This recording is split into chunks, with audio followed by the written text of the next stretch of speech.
Big benchmarking week with the deadlifts and squats especially.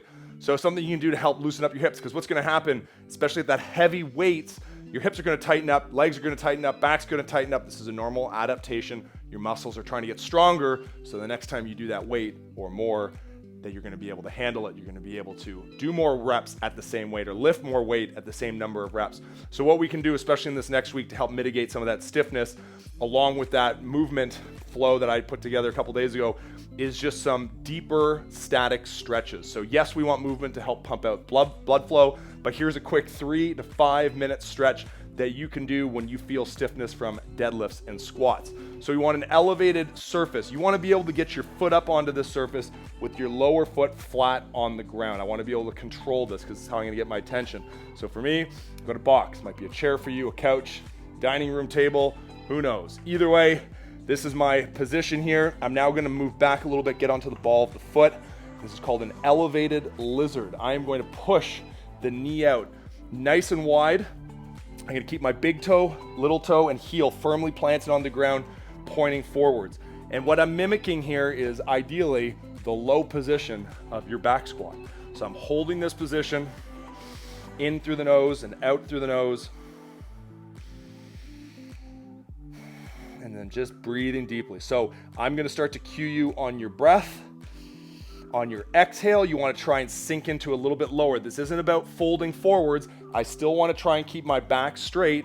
It's about getting a little bit deeper. My back knee is going to bend. I'll sink into it. Make sure the knee stays over top of the toe. You don't want to start moving backwards to cheat it. I want to stay forwards like I'm in the back of a squat. So heel to the butt, arms down, and here we go. Big breath in and exhale. Get a little bit lower. Big breath in and exhale. Get a little bit lower.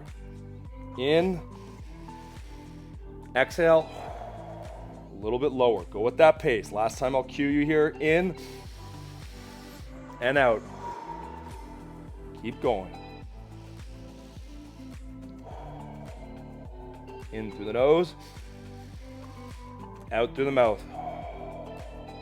Keep this pace.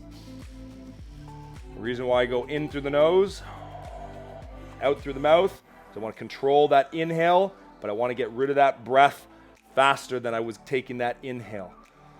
If I go nose and nose, which you can do, it'll just take longer to do the exhale. We're going to have a little bit of a slower cycle, not necessarily bad, just different. Last one here. And good. So from this, I'm going to keep the knee here. I want to rotate. So I'm keeping this position. I'm going to rotate away from the stretch. Look over my back shoulder. Come back to center. I'm going to rotate. Look over the back shoulder. Come back to center. Okay, and just continue this. 5 reps. 3, 2, and 1. And come on out. Always like to do a little retest after to see how that feels. So get into a squat. How does that feel on the one side? Okay, a little lopsided on that one. So let's fix it on the other side here. So foot up. Let's find that tripod foot. Get your butt down to your heel. So you might not be able to do that at first. That's fine. That's what we're working towards. Okay, make sure the knee is over top of the toes. Okay, I'm gonna move my back foot back here and I'm gonna begin my breath. Here we go, 10 cycles.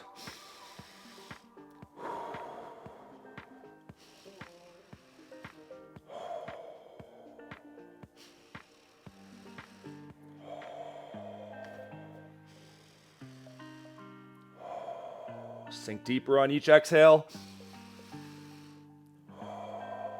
5 more.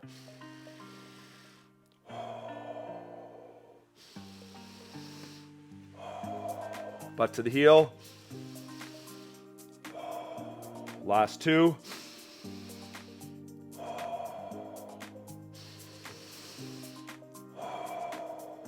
Sink into that.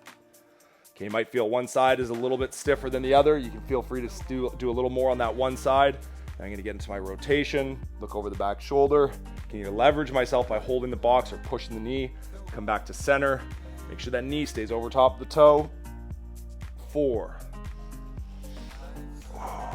3, inhale as I come back. Exhale as I go and look over my shoulder. Last 2.